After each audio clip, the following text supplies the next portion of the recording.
ഏവർക്കും നമസ്കാരം. ഗണം അറിഞ്ഞാൽ ഗുണം അറിയാം എന്നാണ് ചൊല്ല്. ഗണം ഒത്താൽ ഗുണം 10 എന്നും മറ്റൊരു ചൊല്ലുണ്ട്. ഈ ചൊല്ലുകൾ എല്ലാം 27 നക്ഷത്രങ്ങളെ അഥവാ നാളുകളെ ആധാരമാക്കിയുള്ള ചൊല്ലുകളാണ്. 27 നക്ഷത്രങ്ങളെയും പലതരത്തിൽ വിഭജിച്ചിട്ടുള്ളതിൽ ഏറ്റവും പ്രധാനപ്പെട്ട ഒരു വിഭജനമാണ് ദേവഗണം, അസുരഗണം, മനുഷ്യഗണം എന്നിങ്ങനെയുള്ള വിഭജനം. ആകെയുള്ള 27 നക്ഷത്രങ്ങളെ 9 നക്ഷത്രങ്ങൾ വീതം ഈ 3 ഗണങ്ങളിൽ ഉൾപ്പെടുത്തിയിരിക്കുന്നു. ഓരോ നക്ഷത്രജാതരുടെയും സമാനമായ സ്വഭാവം, ചിന്തകൾ, സ്വഭാവം എന്നിവ അനുസരിച്ചാണ് ഈ വിഭജനം നടത്തിയിരിക്കുന്നത്. സമാന സ്വഭാവക്കാർ തമ്മിൽ നല്ല ഐക്യവും പരസ്പര ധാരണയും ഉണ്ടാകുമല്ലോ. ആ ഒരു തത്വത്തിന്റെ ആധാരത്തിലാണ് ഗണം ഒത്താൽ ഗുണം 10 എന്ന ചൊല്ലിന്റെ ആധാരം.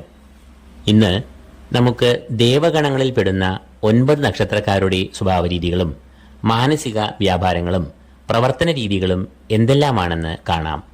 ആദ്യം ആ 9 നക്ഷത്രങ്ങൾ ഏതെല്ലാമാണെന്ന് നമുക്ക് നോക്കാം. അശ്വതി, മകയിരം, പുണർദം, പൂയം, അത്തം, ചോതി, അനീഴം, തിരുവോണം, രേവതി എന്നിവയെല്ലാമാണ് ദേവഗണ നക്ഷത്രങ്ങളിൽപ്പെടുന്ന ആ 9 നക്ഷത്രക്കാർ. ഇനി ഈ നക്ഷത്രജാതരുടെ സ്വഭാവ സവിശേഷതകൾ നമുക്കൊന്ന് പരിശോധിക്കാം. ദേവഗണത്തിൽ ജനിക്കുന്നവർ ഏറെ ആത്മാഭിമാനം വച്ച് പുലർത്തുന്നവരാണ്.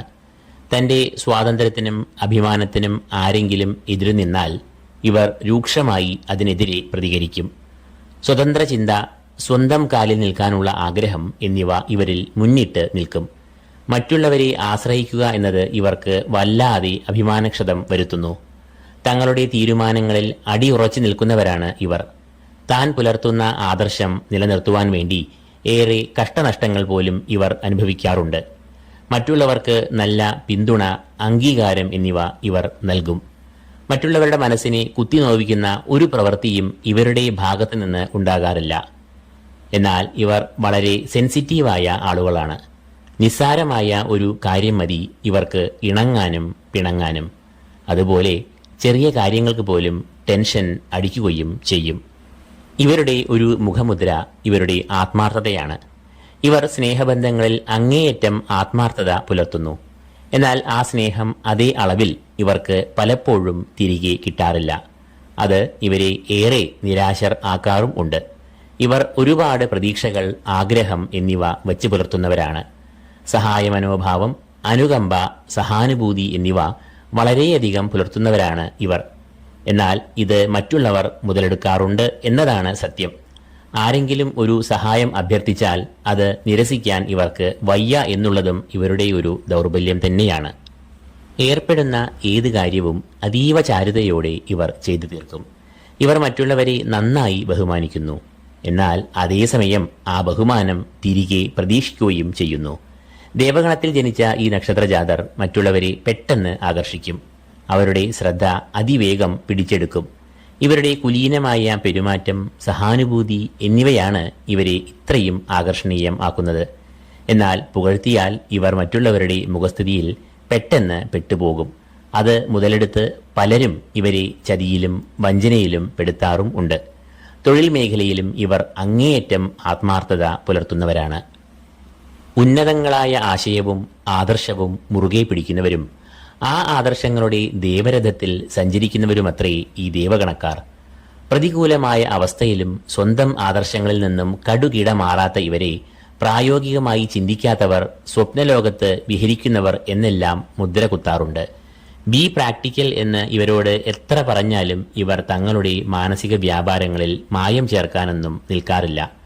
പക്ഷേ അത് ഇവർക്ക് പലപ്പോഴും ഒരു വിനയാകാറുണ്ട് എന്ന സത്യം പറയാതെ വയ്യ. കടുത്ത മാത്സര്യം നിറഞ്ഞു നിൽക്കുന്ന ഈ ലോകത്ത് യാഥാർത്ഥ്യങ്ങളുടെ തനി നിറം കാണുമ്പോൾ ഇവർ പെട്ടെന്ന് നെർവസും തൊട്ടാവാടികളും ആയി പോകാറുണ്ട്.